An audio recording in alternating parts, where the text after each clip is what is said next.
안녕하십니까. 사형제도를 주제로 토론 발표를 진행한 강남경영학 이주영, 김두영, 권규리 회사위원입니다. 저희 1조는 저희가 사전에 토론을 진행하였다는 가정하에 그 토론 내용을 토대로 발표를 준비해 보았습니다.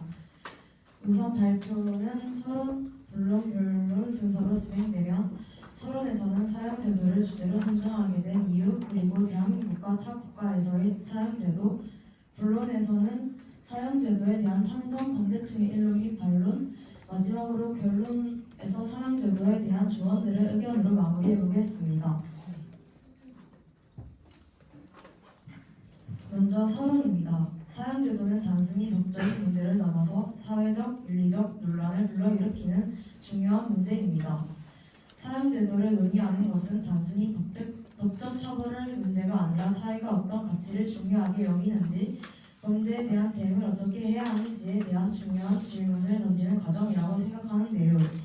여러 그간의 문제를 목격하면서 사형제도의 필요성에 대해 다시 한번 생각해볼 필요가 있다고 느껴 사형제도 발표 주제를 선정하게 되었습니다.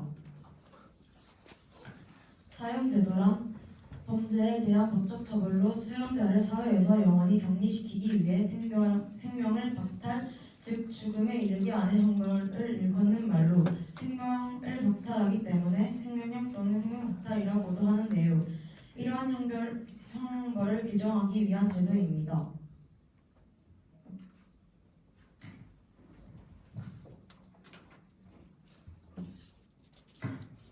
사형제도는 범죄에 대한 처벌 중 가장 무거운 형벌입니다. 한 번 집행되면 돌이킬 수 없다는 특징이 있으며 일반적으로 살인, 반역, 대량 테러 등 매우 중대한 범죄에 한해 선고됩니다. 재판을 통해 사형이 확정되며 여러 단계의 항소 및 상고 절차가 가능하고 특별 사면도 고려될 수 있습니다. 또한 사형제도는 여러 집행 방식이 있으며 국가마다 다르게 교수형, 총살형, 정기예자형, 덕궁을 주사 등 다양한 방식이 있습니다. 다음으로 대한민국과 타 국가에서 진행되고 있는 사형제도에 대해 살펴보겠습니다. 대한민국은 1998년 이후 사형 집행이 한 번도 이루어지지 않아 사형제도를 법적으로 유지는 하고 있으나 실질적으로 사형 폐지국에 해당되는데요. 이를 사형 정치국이지만 사실상 폐지국이라 부르게 됩니다. 대한민국 사형제도의 개요로 헌법에서는 생명권 보장 기본권이지만 형벌로서의 사형이 명시적으로 금지되어 있지 않습니다. 형벌 제41조는 형벌의 종류 중 하나로 사형을 명시하고 있고 형법 제250조에서는 예를 들어 살인죄의 경우 사형 무기 또는 5년 이상의 징역에 처한다고 규정되어 있으며 이외에도 군헌법, 특별법 등에서 사형을 규정한 조항이 존재된다는 법적 근거가 있습니다. 또한 형사재판에서 사형은 여전히 선고될 수는 있습니다. 하지만 1997년 이후 사형은 집행되지 않고 있고 사형 선고자들은 무기징역수처럼 수감되며 형이 언제 집행될지 모르는 상태로 살아가는데 이를 사형수 또는 대기형벌이라고 불리기도 합니다. 앞서 언급한 마지막 집행은 1997년 12월 30일 23명의 사형수에 대한 집행으로 김대중 정부가 들어서고 김대중 전 대통령은 인권을 중시해 사형 집행을 하지 않겠다고 밝히며 사형 집행이 중단되었습니다. 이후 윤석열 정부에 이르기까지 한 번도 사형이 집행되지 않고 있고 현재 사형제도 사항으로 2023년 기준으로 약 50명 안팎의 사형수가 수감 중이며 헌법재판소에서는 사형되는 하원이라는 일정을 유지 중이고 1999년, 2010년, 2021년 모두 하원을 결정은 하였으나 일부 헌법재판관은 폐지를 지지하고 있습니다. 타국가에서 진행되고 있는 사형제도에 대해서 말씀드리겠습니다. 현재는 112개국이 사형을 완전히 폐지하였고 144개국이 실질적으로 사형제도를 폐지하였습니다.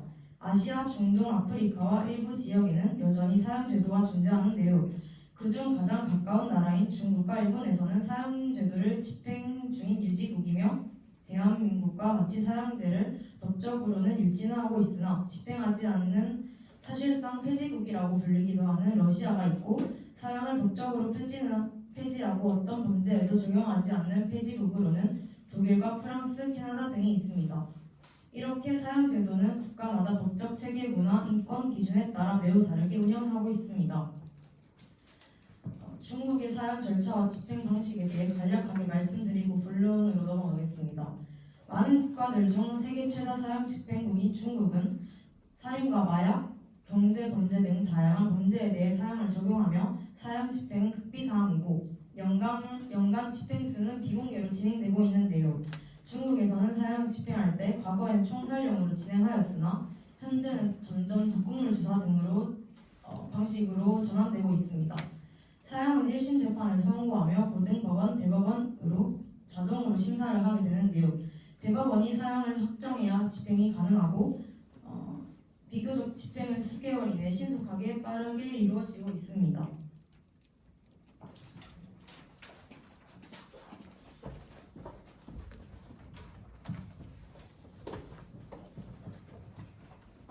찬성층 입론 발표하겠습니다. 첫 번째로 사형제도는 범죄 억제 효과가 있습니다. 사형제도는 강력범죄에 대한 심리적 억제 효과가 있어 범죄를 저지르려는 사람에게 경고 역할을 합니다. 사형제는 강력한 억제력을 가지며 특히 흉악한 범죄를 예방하는 데 효과적입니다. 일반적으로 사람은 처벌이 두려워서 범죄를 망설입니다.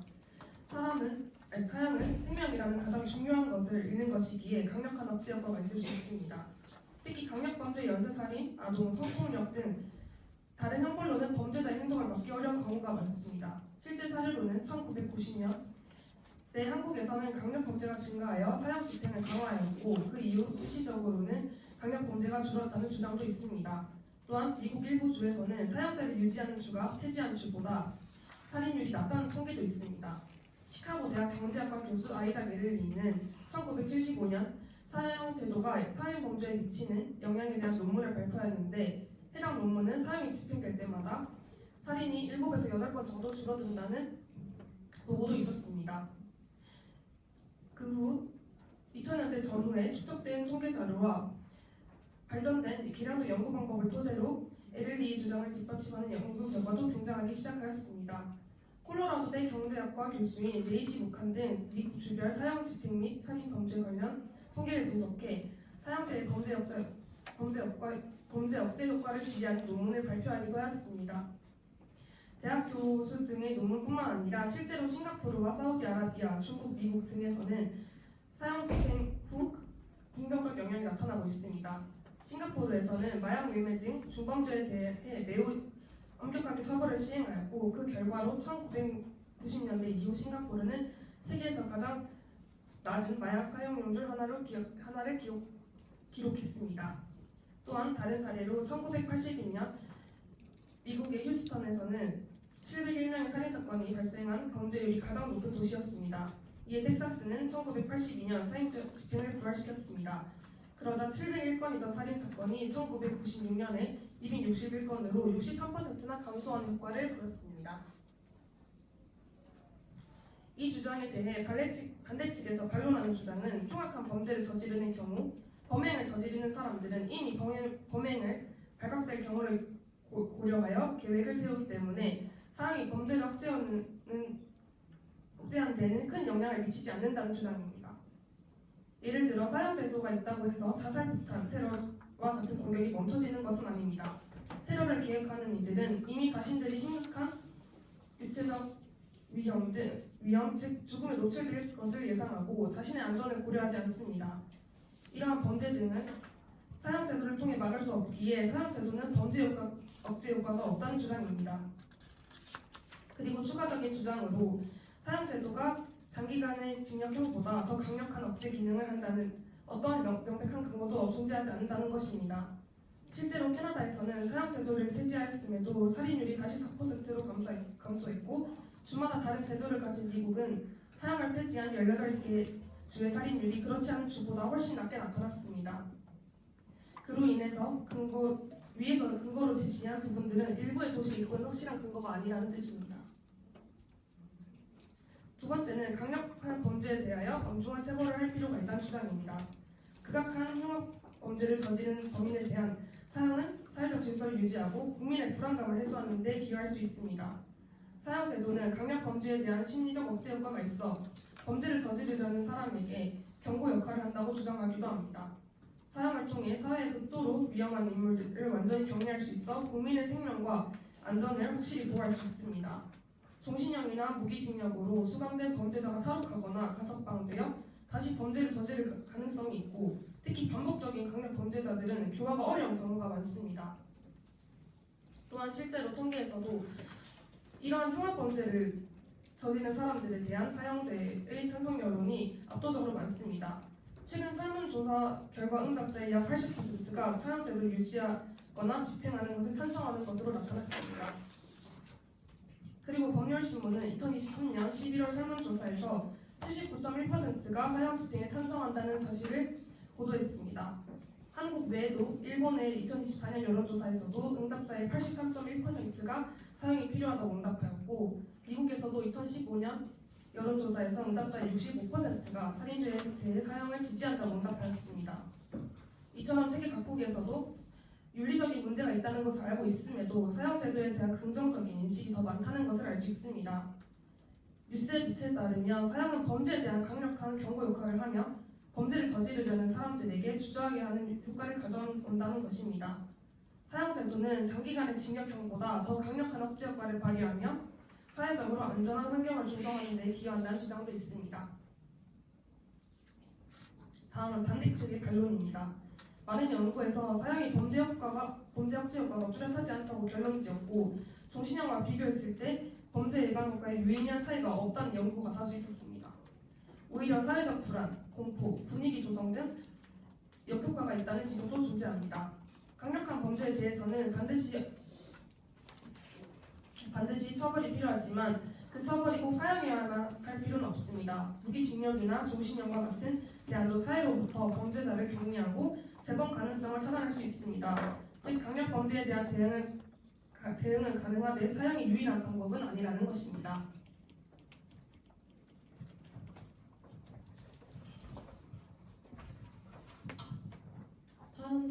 다음 찬성 측 주장은 사회적 비용이 절감된다는 것입니다. 종신형의 수감자는 평생을 교도소에서 살아야 하기 때문에 수십 년간의 생활비, 의료비, 관리비와 경비 인력 등 국민의 세금으로 부담되는 수감 비용이 발생하지만 사형은 일정 시점에서 형벌이 종료되기 때문에 장기적인 비용 부담이 없으므로 그보다 더 적은 비용으로 처리될 수 있습니다. 이에 대한 타 국가의 사례로 미국 캘리포니아주 기준 무기징역수 한 명당 연간 5만 달러에서 6만 달러 정도가 소요되는데 수감 기간이 30년에서 40년이라면 단순 계산으로도 20억 원 이상이 드는 셈이기 때문에 사형 제도로 인해 사회적 비용이 절감된다는 주장입니다.